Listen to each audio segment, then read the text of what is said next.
Hey, what's up? I'm Guy. I'm John. This is our YouTube channel. Subscribe to it. Give this video a like. Podcast in the description. Go check it out. Louis Riddick, going to be a GM maybe on the podcast this week. We actually talked to Louis Riddick about whether or not Zach Wilson's the second quarterback, the third quarterback. What can Justin Fields do to make up the ground? He actually had some very specific what he thought Zach Wilson did well. Thoughts. Clearly likes him, I think it's safe to say, right? And a lot of people like him. The question is, where's he going to go? How long is he going to last? He was asked on BYUtv, where the full interview is, if he thought there were any teams out there, no specifics, that he likes. And he volunteered a specific. He said, I think I would work with Kyle Shanahan. To which you said, I loved your response. Do you remember your response? Oh, yeah. Well, just look around the NFL at all the people running. And maybe people thought I just meant quarterbacks. I meant the Kyle Shanahan offense. So you look at LaFleur, Rodgers was going to make money regardless. I'd even throw him out. Okay, Jared Goff, Jimmy Garoppolo, Ryan Tannehill, Kirk Cousins are examples of guys making a shitload of money. Tannehill's turned out to be pretty good, right? I think he's had a really good year and a half. He's also had a running back that I think, if we add it up, has run for close to 3,600 yards in a 32-game stretch. I'm not a math major, but that's over 100 yards a game. So they're making a ton of money. So if I'm a quarterback, I'm watching all these quarterbacks. Maybe I'm too cynical on this, but if I was a kid, and clearly it's a cool offense, it's an easy offense to run if you're an athletic guy, but also you just watch all these guys making a ton of cash. So if you make it to the NBA and become a star, you make money. Football is a little bit more as a quarterback. I need to be in the right spot. We've heard it forever, our entire lives. It's changed now. But when you hear NFL quarterbacks talk about when they were deciding where to go to college, especially the older guys, 40 and over, they'd be like, well, this guy knew he was going to run the ball. I wasn't going to get the throw, so I went here, right? Or this guy told me I was going to get the throw more, so I went here. Yeah, they already had Tommy Frazier, so I went to Iowa. Yeah, it's I didn't want to run the option, so I went here. And I think if I was a quarterback right now, the sexy coaches all kind of run this offense. And then you go, well, Andy Reid ain't going to want me, right? I ain't going to play for that guy. And Sean Payton can't get me. Yeah, and Sean Payton can't get me. So I go, Kyle, I just think I like that offense because it gets guys – it makes guys stars even when they're not that good. We've kind of learned that, right? Jared Goff and Jimmy Garoppolo were huge products of the offense. Did you know somebody sent me something today that Nick Mullins had the second toughest strength of schedule in the NFL this year? Of quarterbacks, who quarterbacks played against? Well, if you think about it, the Niners played multiple playoff teams, and even the Cardinals were 8-8. They played a lot of just good the Bills, and they went through that stretch that we talked about at the beginning of the season. Packers. Yeah. You know what the easiest? Trubisky. Yeah. Anyway, we talked about this last year when the 49ers drafted Brandon Ayuk. If I was getting ready for a draft and I was a player, they said, who do you want to play for? And I was an offensive skill guy or quarterback. We already said the list, but you'd probably throw Belichick in. If you're a quarterback, receiver, you might be like, am I any good? But defensive guys always wanted to go to Belichick, right? Defensive guys always want to go to Belichick. Or troubled guys on a 1-year prove-it deal. He helped them out. Yeah. But in terms of offensive rookies, it's not that hard to come up with a list, right? It's not. Plus, it's just, Steve Young, he probably grew up watching Niner highlights. He grew up a Utah fan, but still. I know this. If I was a quarterback, I would look specifically at Kyle and McVay. And obviously, McVay, they're kind of stuck with Goff, but go, I'm better than those two guys, right? If I'm Justin Fields or I'm Zach Wilson. I don't know if that's true or not. We'll find out. Jared Goff was the number 1 pick in the draft, led a team to a Super Bowl.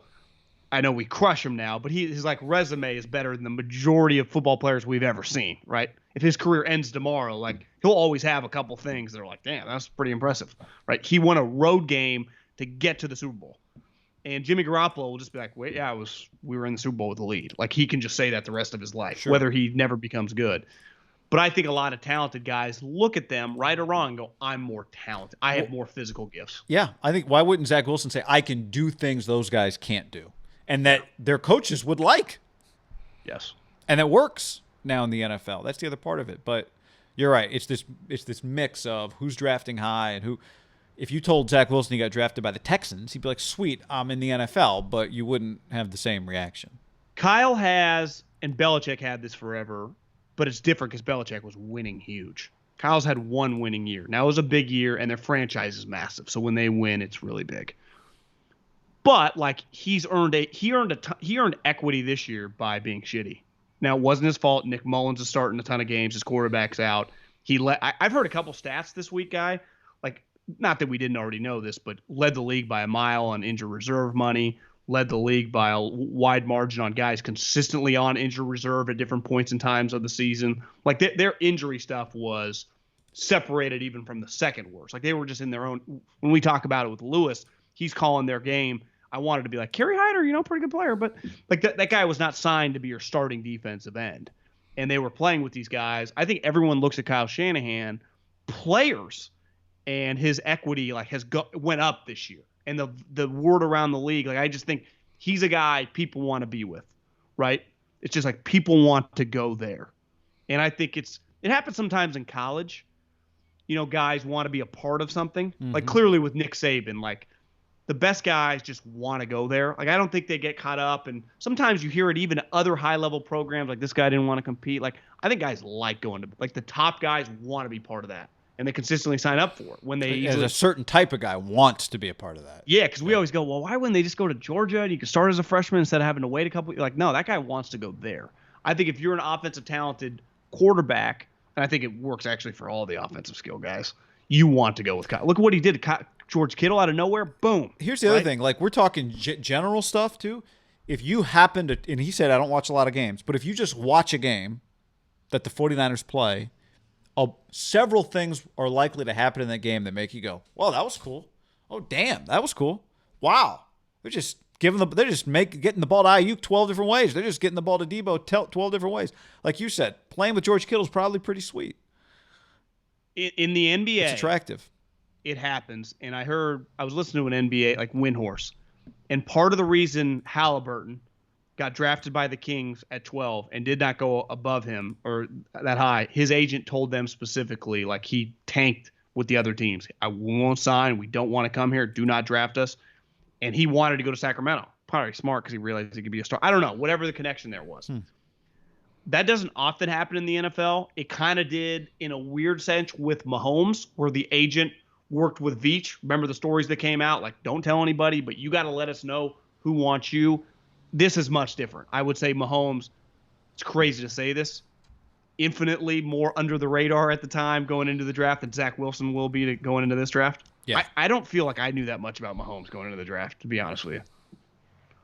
He was not nowhere near as famous of this group. Like, to me, Trey Lance, even though no one even knows what he looks like or plays like, is more famous already in this. It's going to be difficult, and I don't think NFL teams have ever given a shit about that. Right. Like, you're not going to show up. But, like, I do think they can pick if Zach Wilson – now, he's already made this public. I just wonder if you can start working with someone. Like, that happened with Mahomes. We want to go play for you. But they had to move, and the Niners are sitting at 12 right now. Yeah. They went from, remember, like 27 to 10 or whatever. Right. 12. So – it's much easier to get to 12 to 5 than it is 27 to no doubt. 10. No doubt. But it's also more expensive because those high picks cost more to jump. But this guy feels like he's on more people's radar, like you said, than Mahomes. Yeah. To me, ideally, if you are going to jump up for a quarterback, you go like 12 to 5 or 6, and you only flip-flop, and maybe next year's 1 and like a 3, and you don't have to do the crazy, like, you know. It gets really expensive fast. It is risky. The moment you trade up to get a guy, that guy has to become your starter for a decade, or it's a whiff. It's a miss, and it's a disaster. Especially when you're in the position the 49ers are in. This is not, we got 4 years to rebuild this thing. This is, remember, we it need was somebody a kick now. in the dick with Trubisky when they lost a second and a third, and then he just was kind of average, right? And it's a lot more. Yep. You, and you still get all the pressure that comes with being drafted at that spot. The one thing you can always do, and it'll be fascinating, like if you do let's say you trade for Matt Stafford. Let's just hypothetically say that. Or we can use Matt Ryan, which is probably more realistic because it's cheaper. then it kind of takes people off your scent, and you can still make that move.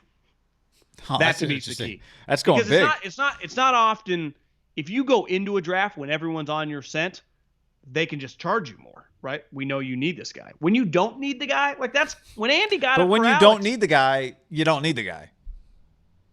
But like, did the Chiefs need Mahomes? You didn't think they did. He didn't even play, and then they really did. Yeah, that's true. I think you can double down. If you can get Matt Ryan for like a fourth, just them dump him off, and then make your bold trade for whoever you want. Maybe it be Zach Wilson. Yeah, I like it.